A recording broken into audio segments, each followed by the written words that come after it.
And so just thinking about all these different things that we've been doing, and I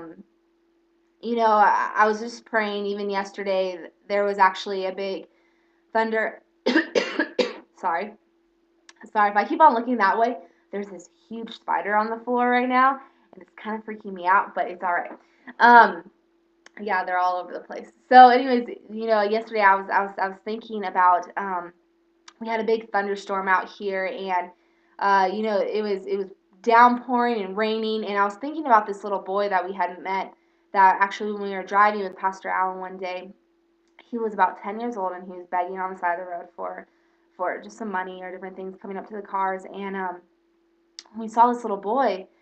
Pastor Allen asked him, okay, where do you live? And he points to this tree, and he says, over there, I live underneath that tree. And so where's the parents? Where's the people that are supposed to be in his life to protect him? One out of every four children here in Zimbabwe are orphans. So when you think about these children that we're working with, many of the staff here that I've become very close with, and kind of talk to a lot and get their story, most of them, probably, I think all of them are orphans actually. And you just see the cycle continuing. And I was thinking, as it was downpouring, I was thinking about this little boy, and I was thinking, man, God, like, where is this child right now? And I started to pray, God, would you just bless him? God, would you provide for him? Would you give him resources and finances and different things? And I just felt like God's like, no, it's not about the finances. It's not about the money. It's not about the shoes that we put on the children's feet or the uniforms that we give them. But at the end of the day, it's for them to know Jesus Christ. Is at the end of the day, it's for them to come in communion. And as I started to pray for this little boy, I started to think, God, Lord, right now, would you just wrap your arms around him? Would you just embrace him with your love? Because that's what we need to give to this nation. That's what we need to give to these children. God's heart is so for the orphans. I've been reading through Matthew, and I just want to share this with you guys. In Matthew 25:31, it says,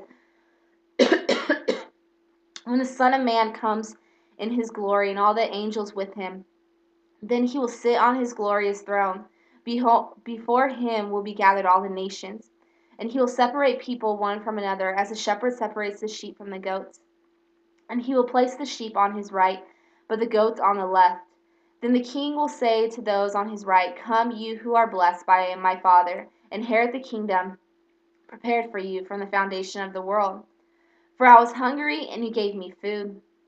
I was thirsty, and you gave me drink. I was a stranger, and you welcomed me. I was naked, and you clothed me. I was sick, and you visited me. I was in prison, and you came to me. Then the righteous will answer him, saying, Lord, when did we see you hungry and feed you, or thirsty and give you drink? And when did we see you a stranger and welcome you, or clothe you, or naked and clothe you?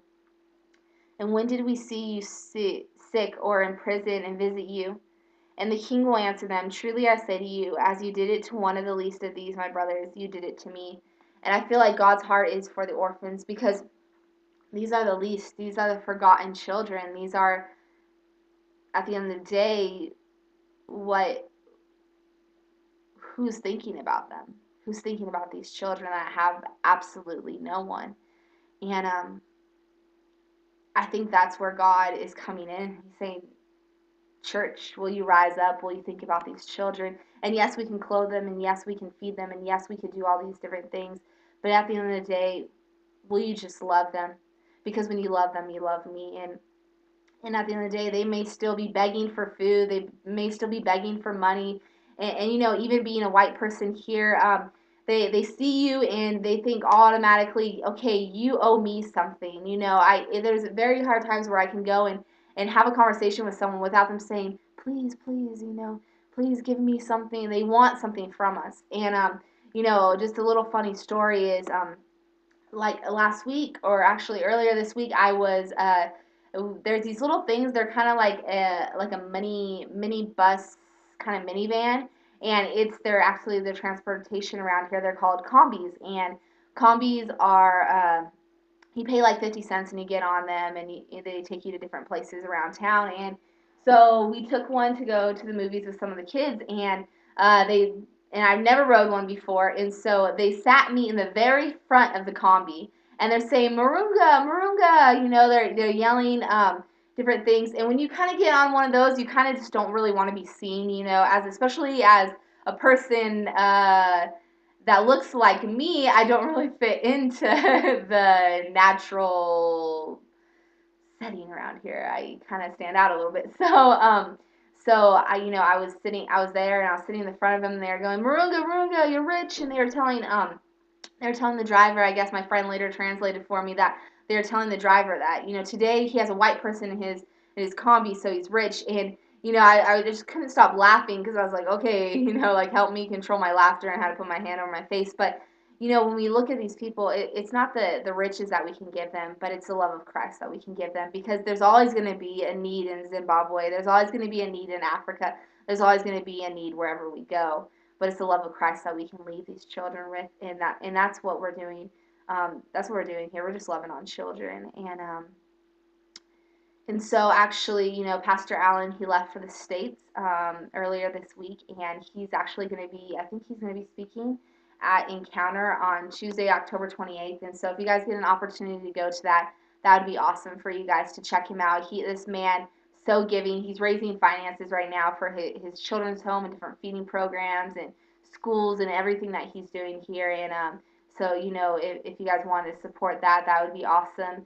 Also, we're doing a couple of me and the other interns. We're doing a color run that's coming to Zimbabwe the last weekend that I'll be here on December 6th. It's a 5K, and our goal is to raise $2,000 for just to send one of his children to school. Again, education is a very important thing here,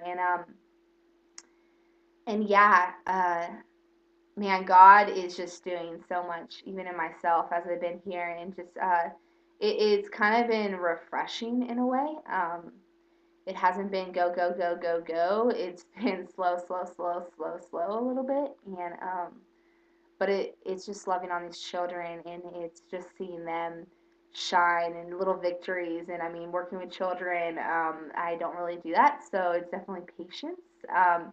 It's, it's just teaching me so much. And I just want to thank you all for supporting me, for helping me get to come here and experience this. And just to really open up my eyes.